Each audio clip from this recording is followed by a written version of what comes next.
Sejam então todos muito bem-vindos e que nós sejamos capazes de retirar as lições, os remédios perfeitos, aqueles que nós mais precisamos para esse momento das nossas vidas. Que a luz se faça para todos nós, não é? Muito bem, então a leitura é do capítulo 5, o tema é do capítulo 5, bem-aventurados os aflitos. A pergunta orientadora de hoje, questão estimuladora, é: como é possível que sejam bem-aventurados aqueles que sofrem? Como assim? Não é? Nós precisamos nos espantar com o Evangelho. Ele não pode ser uma rotina, algo já conhecido, algo que nós já ouvimos várias vezes. Não! Nós precisamos reouvir, rever Jesus, nos espantar com Jesus Cristo.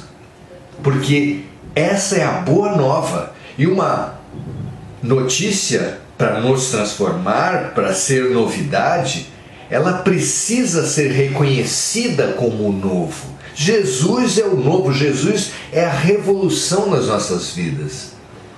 Se nós não o assistirmos dessa maneira, não o ouvirmos dessa maneira, não o estudarmos dessa maneira, ele será uma repetição. E, por favor, a religiosidade de repetição já passou. Chega. Repetir atos como se a mera repetição fosse luz, fosse salvação, fosse limpeza, já não convence mais nossas almas. Não é? Então, para muito além da quantidade, façamos de Jesus a qualidade nas nossas vidas. Bem-aventurados os aflitos. Não há lição mais oportuna para nós que estamos no ápice da transição planetária, no ápice das dores coletivas, passando por dores intensas e na perspectiva de recolher mais dores intensas e coletivas nos próximos tempos. Não há notícia mais importante para nós que vivemos num planeta ainda de provas e expiações, ou seja, marcados pela dor, do que estudarmos a dor. Estudarmos a função da dor, o papel da dor e como é que Jesus nos pôde dizer que são bem-aventurados. Algumas traduções dos textos sagrados falam felizes. Como pode ser que sejam felizes os que sofrem? Não é um contrassenso isso? Vamos tentar entender isso? Vamos lá. O trecho inicial do capítulo 5 do Evangelho segundo o Espiritismo, que a gente orienta todos a terem e fazerem a leitura prévia, porque isso rega, isso prepara a terra para o plantio que é feito por Jesus. O trecho inicial fala das bem-aventuranças em Lucas, capítulo 6, versículos 24 e 25. Certo? E os trechos são poucos, mas as reflexões são muitas. Esse é o capítulo mais longo do Evangelho segundo o Espiritismo. Bem-aventurados os que choram, porque serão consolados. Bem-aventurados os que têm fome e sede de justiça, porque serão saciados. Bem-aventurados os que sofrem perseguição pela justiça, porque o reino dos céus é para eles. Vós sois bem-aventurados, vós que sois pobres, porque o reino dos céus é para vós. Vós sois bem-aventurados, vós que agora tendes fome, porque sereis saciados. Vós sois felizes, vós que agora chorais, porque rireis. Olha só. Mas ai de vós ricos, porque tendes vossa consolação neste mundo. Ai de vós que estáis saciados, porque tereis fome. Ai de vós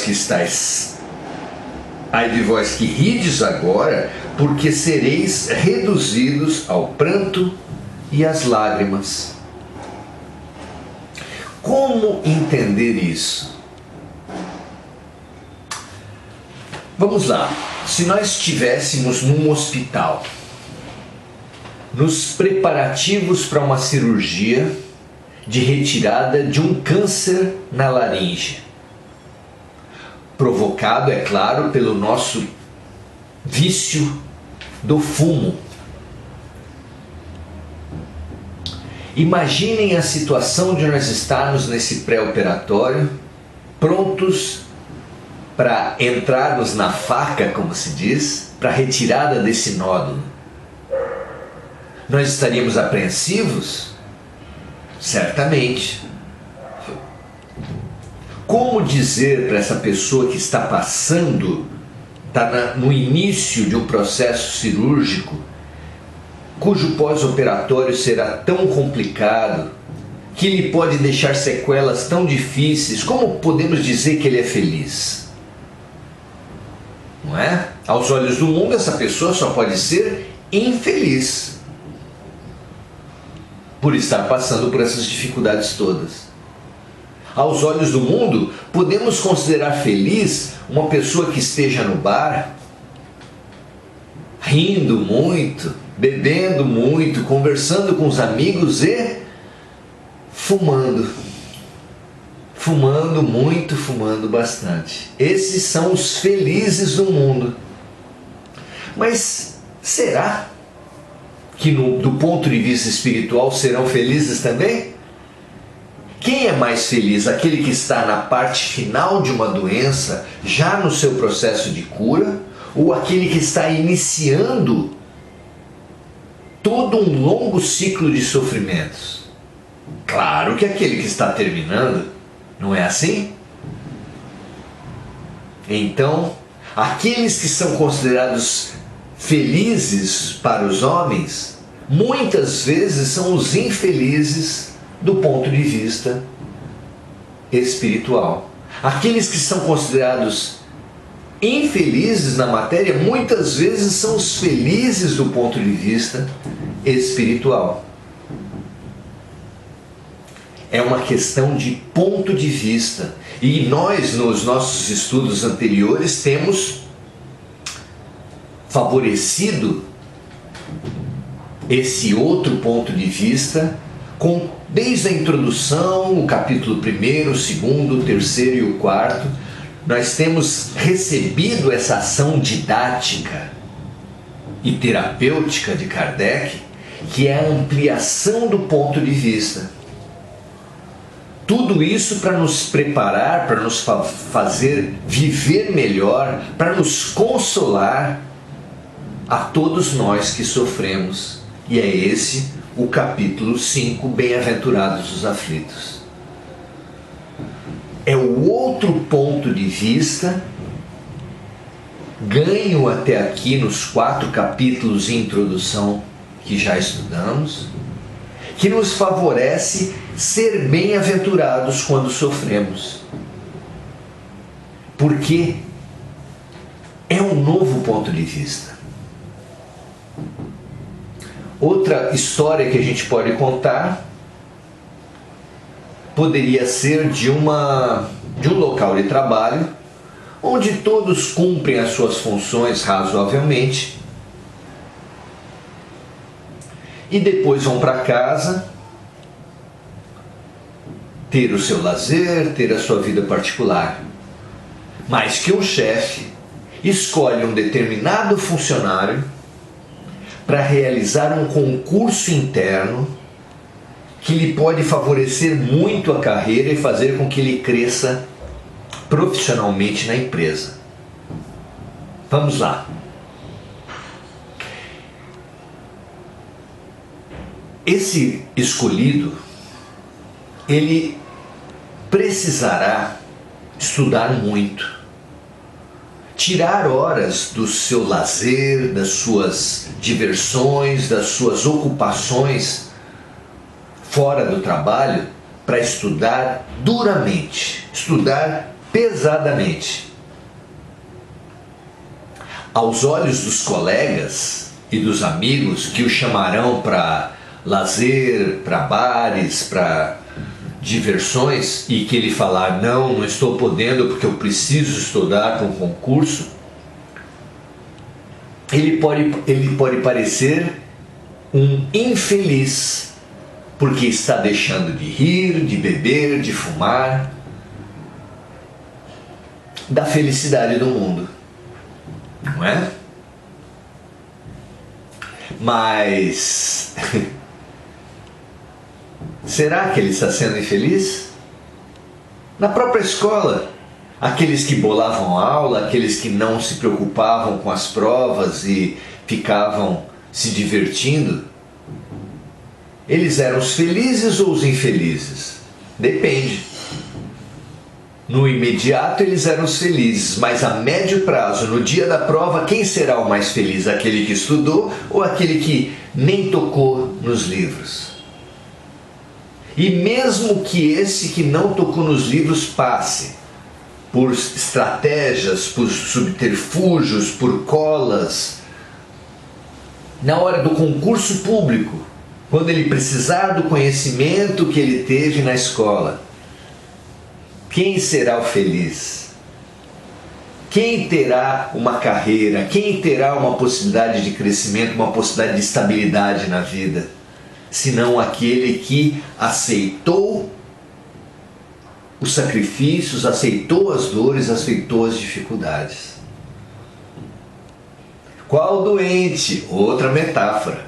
Qual doente pode reclamar dos seus colegas de enfermaria que já receberam alta, que entraram junto com ele e que já receberam alta, se ele cuspiu os remédios? Ora, se os seus companheiros de enfermaria tomaram os remédios e você não tomou, você pode reclamar por eles terem recebido alta? Claro que não. São bem-aventurados os que souberam sofrer, os que aceitaram a dor, os que tiveram fé para compreender que a dor era um remédio e era uma lição. Que o concurso era uma oportunidade e não uma dificuldade. Não é? Mas quantos de nós estamos aptos a olhar a vida com esse outro ponto de vista? Que considera bem-aventurados os que sofrem, porque eles serão consolados, porque deles será o reino dos céus, porque eles crescerão. Essa compreensão é fundamental. A compreensão de que nós estamos na vida, vida é movimento, nós estamos na terra para aprender, para crescer, para nos curar. E sair de uma zona de conforto, sair de uma acomodação para um aprendizado, esse trajeto de sair de uma acomodação para o aprendizado exige uma crise, exige uma quebra da acomodação. É ou não é? E como se dá essa quebra da acomodação? Um chacoalhão. A vida precisa dar um chacoalhão para todos aqueles que estão acomodados. Porque esses não são bem-aventurados. Os acomodados nas práticas do mundo, nas alegrias do mundo, mesmo que pareçam felizes para a terra, na verdade, são infelizes. Não é assim? O processo de crescimento exige crises. E as crises e mesmo as dores não precisam, não deveriam ser vistas como terríveis, como dificuldades, como contrariedades, como adversidades, porque elas não são contra, elas não são adversas, elas são a nosso favor. São a nosso favor. E olha, meus amigos, isso é extremamente terapêutico. Por quê? Porque a pior dor do mundo é aquela que não se vê finalidade. Quando nós vemos finalidade na dor, nós não só a aceitamos, mas até a buscamos. Como assim? Buscar a dor? Sim. A dor do parto, que é vista como uma das piores dores, é buscada, é planejada, é ansiada por muitas mulheres, mesmo por aquelas que já passaram por um parto e dores e angústias e tensões muito grandes. Não é verdade? E por quê? Por que uma mulher buscaria dores, angústias, tensões e pressões muito grandes como as do parto? Vocês sabem responder? Claro que sim. Porque a grávida sabe do resultado, sabe do sentido, sabe da finalidade da dor, e de posse desse conhecimento, dessa certeza do enorme ganho que ela terá com aquela dor, ela se propõe à dor. A transformação que esse capítulo nos propõe é exatamente essa: a busca, o entendimento da finalidade da dor. Que não é que há males que vêm para bem, como diz o dito popular. É que todos os aparentes males são, na verdade, bens. Remédios ainda que amargos, lições ainda que difíceis. Isso transforma tudo. Porque o trabalhador que vai fazer o concurso interno para ser promovido, o estudante que vai fazer um vestibular, o desempregado que vai fazer um concurso público, todos aceitamos as dores, aceitamos os sacrifícios quando vemos finalidade. E todas as dores têm finalidade, nos ensinam os Espíritos. Cabe a nós ter olhos de ver e ouvidos de ouvir. Quando compreendemos a finalidade das dores, a nossa atitude, a nossa visão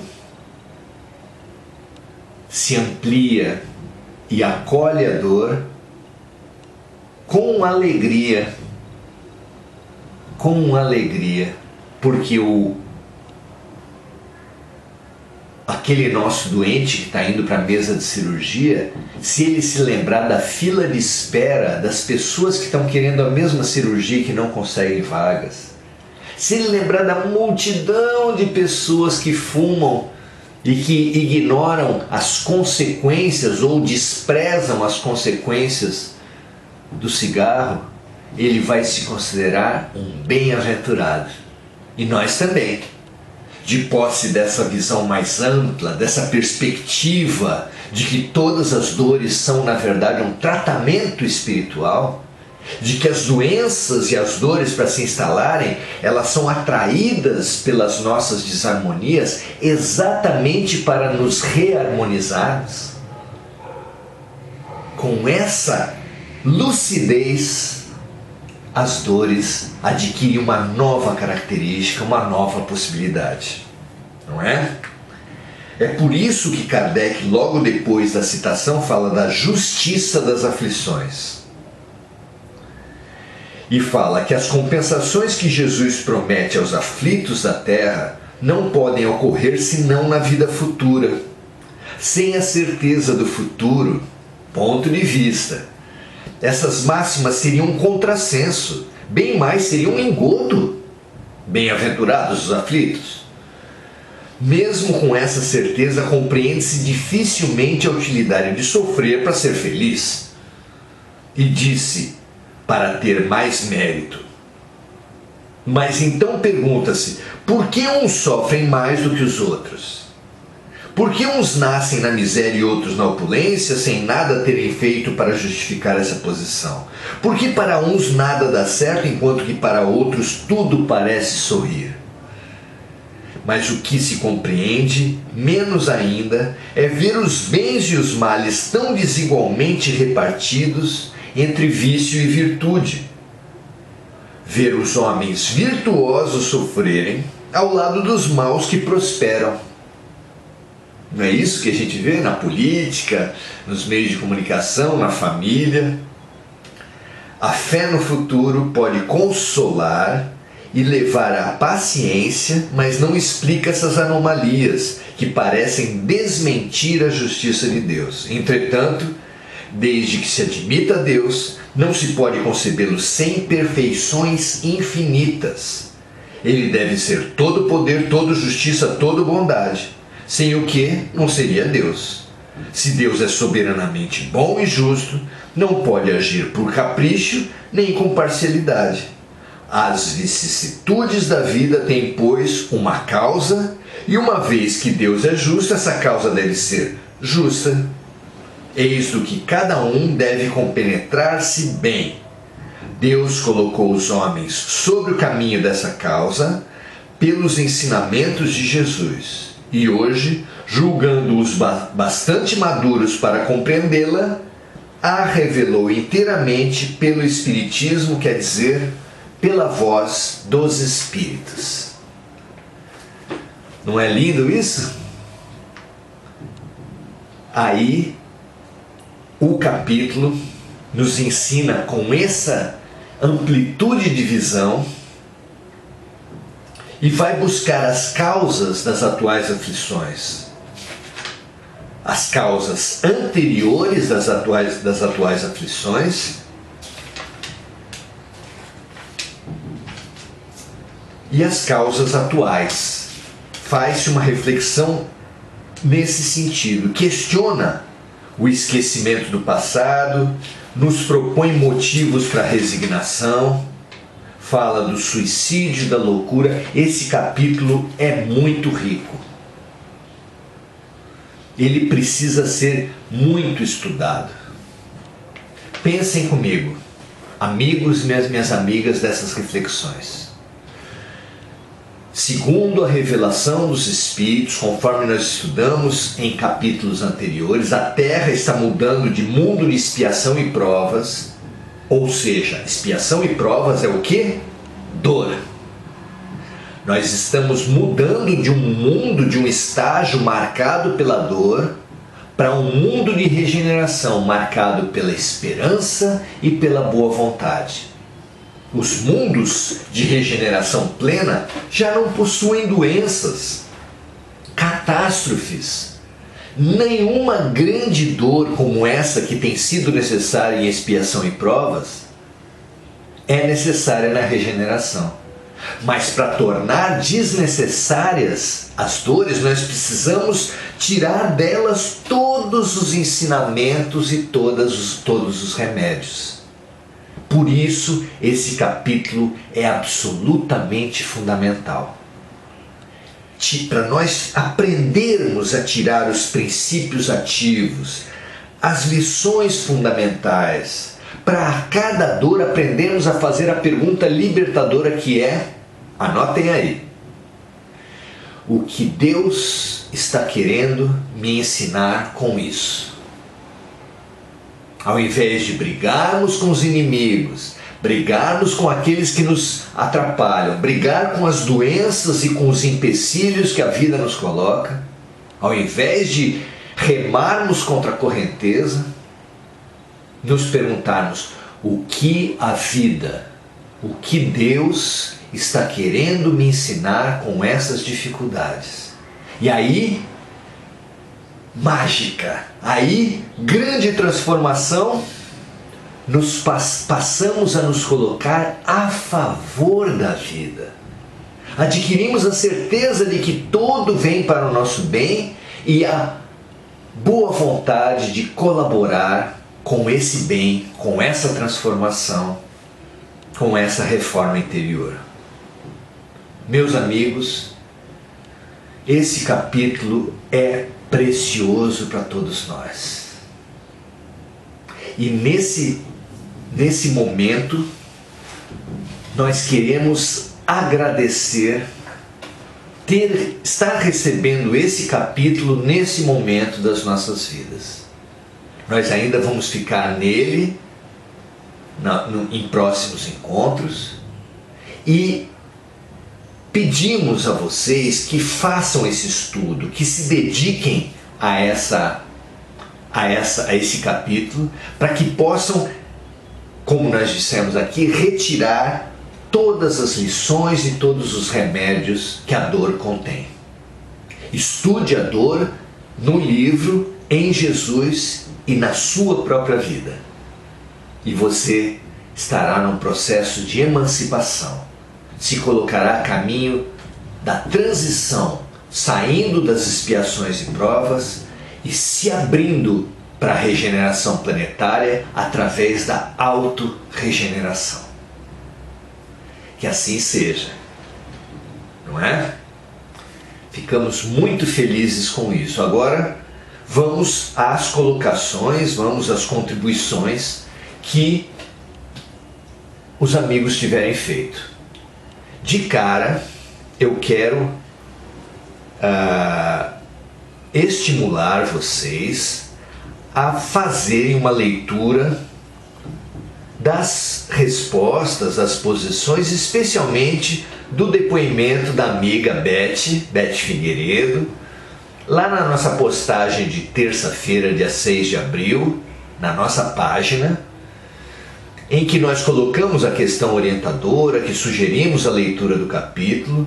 Ela fez um depoimento lindíssimo sobre a sua vivência, a sua experiência com a dor. E, como o outro é sempre espelho, olhar a vida dos outros favorece que nós reflitamos sobre a nossa. Mas, para hoje, vamos agora nessa parte nos abrir às colocações que os amigos tiverem a respeito da questão da dor. Vocês se sentiram tocados? Vocês se sentiram desafiados por Jesus quando ele fala bem-aventurados os aflitos?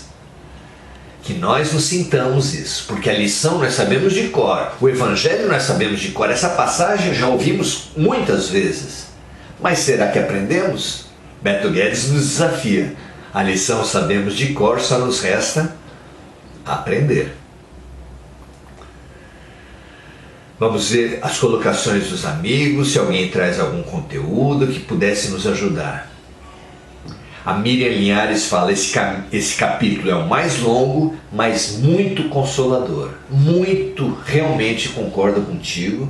A gente precisa se dedicar a ele. E isso eu peço a cada um de vocês. Alguns amigos aqui pedem pelos que estão sofrendo, e nada mais oportuno num capítulo Bem-aventurados os aflitos que nós prestarmos esse serviço aos sofredores.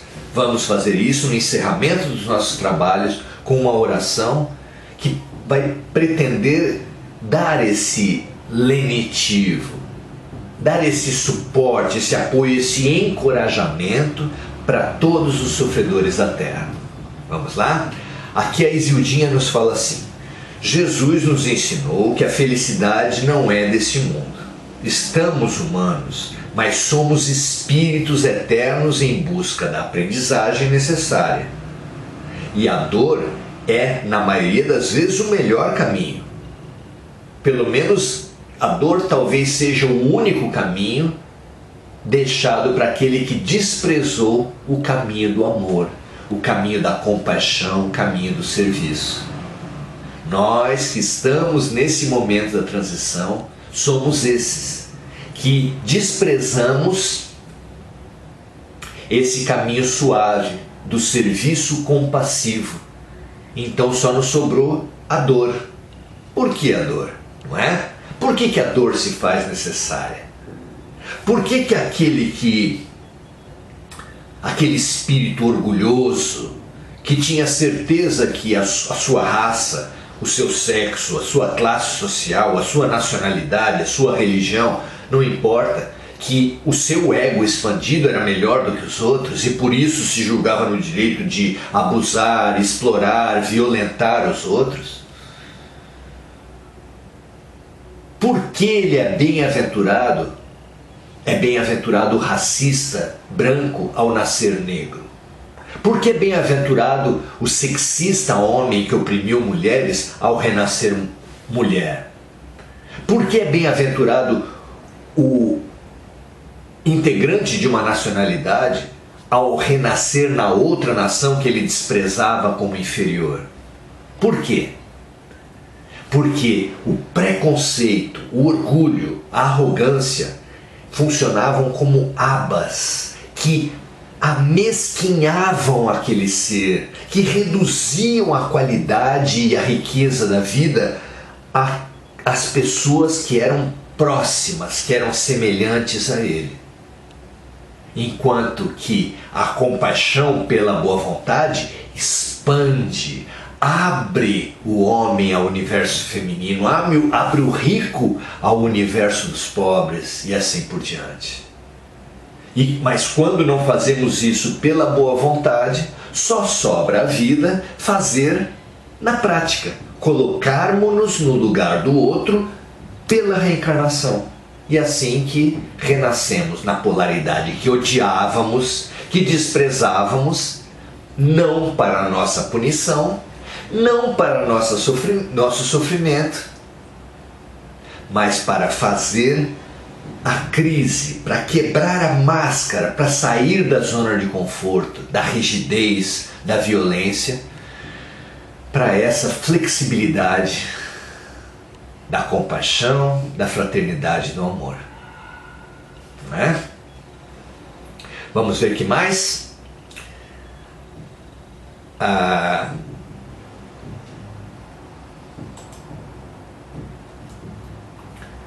Vamos ver quem mais traz. Adileia. A dor, a doença no caso, é a depuração da alma, limpar o perispírito.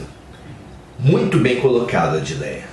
Então, o perispírito, para dar noções básicas, não é todo mundo que vai ter um entendimento. Perispírito é o famoso corpo espiritual, que no Oriente algumas doutrinas chamam de corpo astral, que Paulo de Tarso chama de corpo espiritual, Kardec chama de perispírito. É a mesma coisa. Os espíritos nos revelam que esse corpo espiritual, esse corpo astral, esse perispírito, ele é semimaterial, ele tem uma matéria quintessenciada. E nessa condição, esse corpo, ele é muito sujeito à mente. Ele é formado e deformado pela mente, de forma que as nossas atitudes infelizes são transmitidas e deformam os corpos espirituais. Por isso é que alguns espíritos das trevas têm formatos de monstros. Por isso é que alguns espíritos que morreram de morte violenta, ao colocarem um monoideísmo, ao se obcecarem, ao se traumatizarem com a cena das violências, continuam no mundo espiritual sofrendo, sangrando. É assim que as coisas funcionam. A mente determina o corpo espiritual. Só que o corpo espiritual, ele cumpre uma função na reencarnação, que é uma função bem específica. Tanto que ele é chamado por alguns estudiosos, mais um sinônimo do corpo espiritual, do perispírito, é modelo organizador biológico. Isso quer dizer que o corpo espiritual vai ser a forma e o corpo físico, na outra encarnação, vai ser o bolo. Se a forma for quadrada, o bolo não pode sair redondo.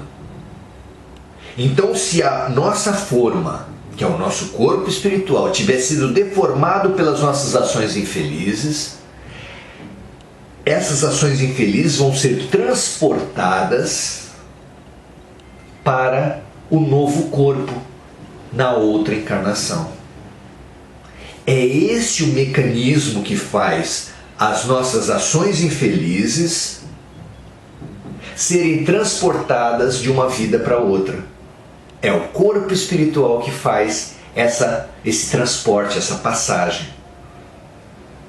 De novo, não faz isso para nos punir. Esse Deus de punição é uma das piores partes da nossa infeliz cultura religiosa. Não. O transporte dessa desarmonia para o corpo físico faz com que nós nos defrontemos com a deficiência física, com a doença, com a dificuldade, e nesse lidar com para a superação desses problemas, nós vamos revalorizando, revendo, nos transformando naqueles pontos que nos levaram a essa desarmonia. Por exemplo, muitas doenças mentais, deficiências mentais, são geradas por espíritos que usaram mal a sua inteligência, usaram para o mal, para a corrupção, para o estelionato, para as distorções religiosas, para todas as inumeráveis distorções que são maquinadas, que são engendradas pela mente. Quem usa muito mal a sua mente pode sim renascer com limitações mentais, porque ele mesmo envenenou, traumatizou a sua mente. E na luta por revalorizar o equipamento mental, ele vai aprender a revalorizar a razão, a revalorizar os seus talentos, para que finalmente consiga bem utilizar a sua mente. Vocês entendem que isso é terapêutico? Que uma mulher ou um homem que participaram de um aborto numa vida, ou que foram negligentes, violentos com seus filhos, podem muito bem nascer inférteis em outras vidas, de modo a, na luta pelos tratamentos, pelas custos e tempo e dificuldades psicológicas que existem no tratamento como esse, revalorizarem a paternidade e a maternidade que eles desprezaram em outras vidas. São tratamentos. A dor é terapêutica, a dor é didática. E quando descobrimos finalmente essa finalidade, nós nos abrimos à transformação que ela nos propõe. Esse é o objetivo desse estudo, esse é o objetivo desse capítulo. Que a gente consiga bem aproveitar essas oportunidades, né? A Adileia fala, sofrer para valorizar o órgão que ele não respeitou. Isso mesmo, é isso mesmo. A Carmen Silvia fala, minha internet está péssima, chove muito aqui em Rio das Ostras. Vou assistir do começo. Perdoe-me. Ótimo. O que importa é estarmos juntos, Carmen. Seja muito bem-vinda. A Sueli fala, quando, após 3 anos, comecei há pouco tempo a acomodar a dor com mais paciência, com mais carinho ao meu eu, acreditando que todos estamos passando por cura, sinto minha alma, mas sem tantas perguntas, indagações, mas focando na procura de melhorar. A saudade está aqui, lógico, sou resultado de todas as minhas vivências, mas sigo, e esse seguir me aproxima de Deus. Maravilhoso o seu depoimento, Sueli. Maravilhoso o seu depoimento.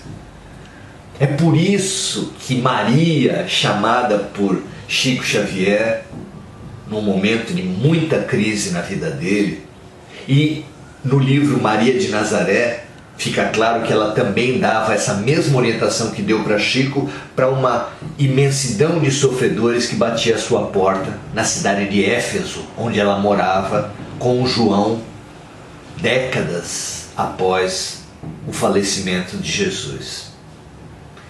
A orientação era, isso também passa. Com essa orientação de Maria, nós encerramos os nossos trabalhos de hoje. Quando os mais velhos diziam para nós: não há mal que sempre dure, nem bem que nunca se acabe, ele falava da transitoriedade das dores e das euforias da terra. Chico Xavier falou que o isso também passa, que ele mandou inclusive esculpir numa plaquinha e colocou sobre a sua cama. Ele falou que o isso também passa lhe serviu para todos os momentos, para aqueles momentos em que ele foi criticado, perseguido, ridicularizado pelos meios de comunicação, por outras religiões, mas também lhe serviu para os momentos onde foi muito elogiado, onde foi idolatrado. Os dois momentos são extremamente delicados, extremamente arriscados, e ele conseguiu neutralizar esses riscos com Maria de Nazaré. Porque se aquele que é elogiado, que é idolatrado, corre o risco de se inchar pela vaidade e se explodir, como tanto tem se explodido nas drogas, no suicídio, os artistas, os jogadores de futebol, etc., pela idolatria, como tem se explodido pela idolatria os filhos que são idolatrados por pais que os mimam, como tem se explodido pela autoidolatria essas pessoas absolutamente embriagadas de vaidade.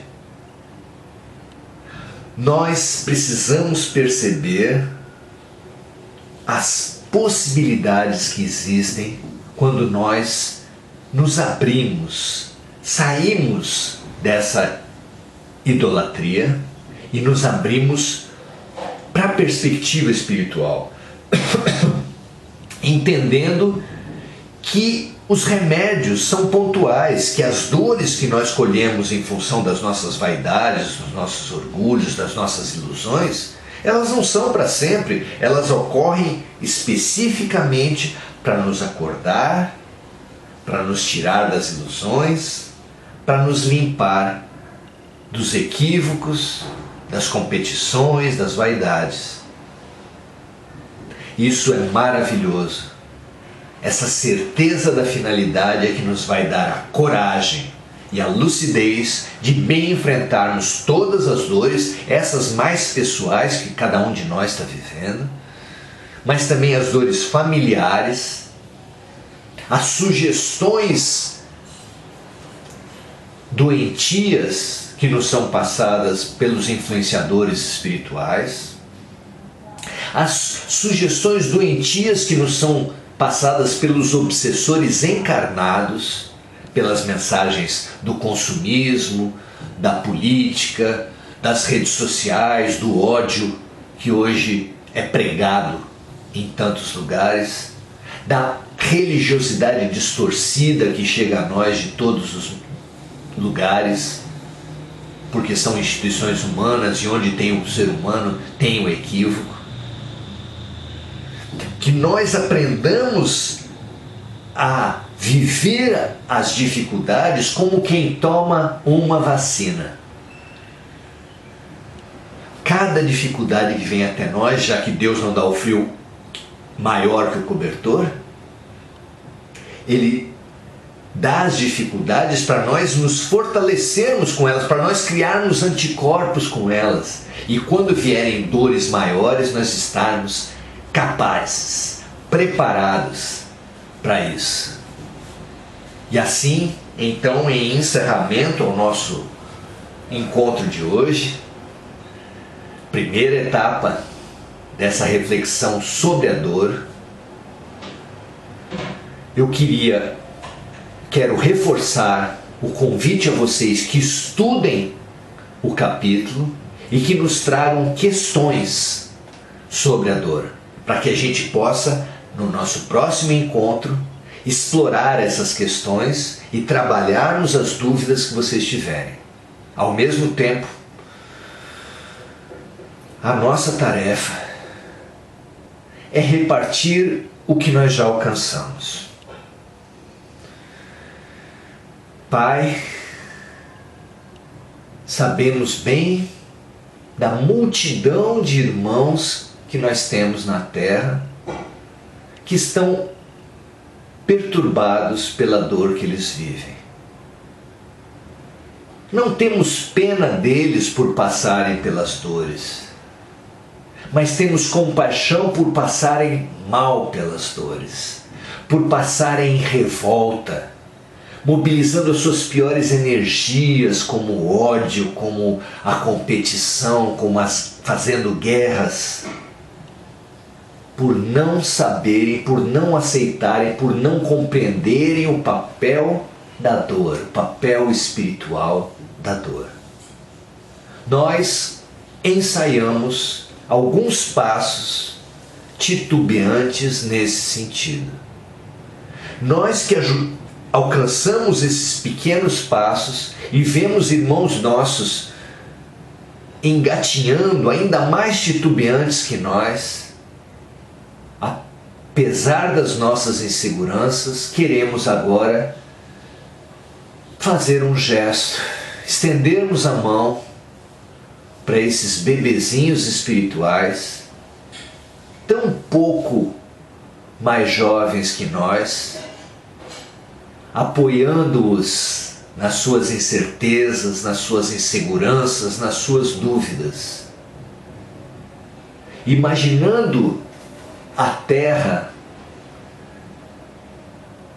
como cada um dos seres, especialmente dos seres humanos, como um pontinho, e cada um desses pontinhos que vive mal a experiência da dor como um pontinho escuro, doentio, um nódulo cancerígeno no corpo da Terra. E nós, longe de sermos médicos, mas já nos fazendo ajudantes do grande médico, nós queremos nos aproximar desses nódulos, nos aproximar dessas lágrimas, nos aproximar desses sofredores, seja na forma daqueles que estão falecendo e que tentam se recuperar da experiência difícil, seja na posição daqueles que ficaram, seus amores, seus amigos, seus parentes, e que não aceitam a passagem da forma que aconteceu, seja na posição de todos os que se revoltam contra os que não colaboram com as medidas, aqueles que se revoltam pelos que colaboram com as medidas, ou seja, todos esses que se entregam ao ódio, à revolta, à briga com a vida. Nós hoje queremos dar a mão, dar nossas mãos ainda indecisas para os mais indecisos e inseguros que nós. Nós somos um corpo e nós, células um pouco melhores, queremos ajudar as células doentias. Queremos ser glóbulos brancos que consigam vencer as forças desarmônicas, junto com as células doentes. Deus nosso Pai, que sois todo poder e bondade, dai a força àqueles que passam pela provação, dai a luz àqueles que procuram a verdade, ponde no coração do homem a compaixão e a caridade. Dai ao viajor a estrela guia, ao aflito o repouso, ao doente o guia, ao órfão o pai. Deus, que a vossa bondade se estenda sobre tudo que criaste, ó poder, ó bondade, ó beleza, ó perfeição. E queremos de alguma sorte alcançar a vossa misericórdia. Pai, dai-nos a força de ajudarmos o progresso e subirmos até vós. Dai-nos a caridade pura, dai-nos a fé e a razão. Dai-nos a simplicidade que fará de nossas almas o espelho onde se há de refletir a vossa santa e divina imagem. Graças a Deus, meus amigos, que a nossa água, que a água que fluiu de dentro de nós, do melhor de nós nesse momento, possa aplacar a dor dos milhões, bilhões de doentes da Terra que sofrem agora. Um raio, uma faísca do amor de Deus, hoje, agora, abrasou, atendeu, apaziguou a Terra. Graças a Deus, muito obrigado, até a próxima. Venha para a nossa palestra no domingo, na nossa página, às 17h30. Frequente aqui, veja, pesquisa aqui na página do Semente de Luz, os inúmeros serviços, as lives que oferecem estudos sobre o Evangelho, são todas elas com colegas muito legais. Daqui a pouco mesmo vai ter uma agora no final da tarde, à noite. E amanhã tem, todos os dias você vai encontrar. Na sexta-feira você vai, às 15h você vai ter aqui também na página do SEB Semente de Luz o trabalho dos samaritanos, que é especialmente voltado para as questões das harmonias espirituais. Acompanhe o cronograma da fluidoterapia, que aos sábados às 9h oferece ajuda para os trabalhos de cura física, e toda a prestação de serviço que essa casa mantém, ainda que virtualmente. Um grande abraço para todos. Procure pelo MSN nesta página se você estiver precisando conversar com alguém, se estiver passando por uma crise pessoal. Nós estamos à disposição. 1 mais 1 é sempre mais que 2. Estejamos juntos, porque onde 2 ou mais se reunirem em nome de Deus, Jesus estará conosco. E Ele está. Grande abraço, até a próxima. E não esqueça de compartilhar esses vídeos dessas aulas para todos aqueles que você acha que elas possam ser úteis. E vocês que não assistiram encontros anteriores, entrem em Maurício Zomignani no YouTube, entre no nosso canal e procure os registros dos encontros do curso Aprendizes do Evangelho. Essa facilidade é muito legal, você pode se atualizar e aproveitar os encontros anteriores. Um grande abraço, prazer estar com vocês. É sempre muito bom a gente refletir e aprender junto. Até a próxima!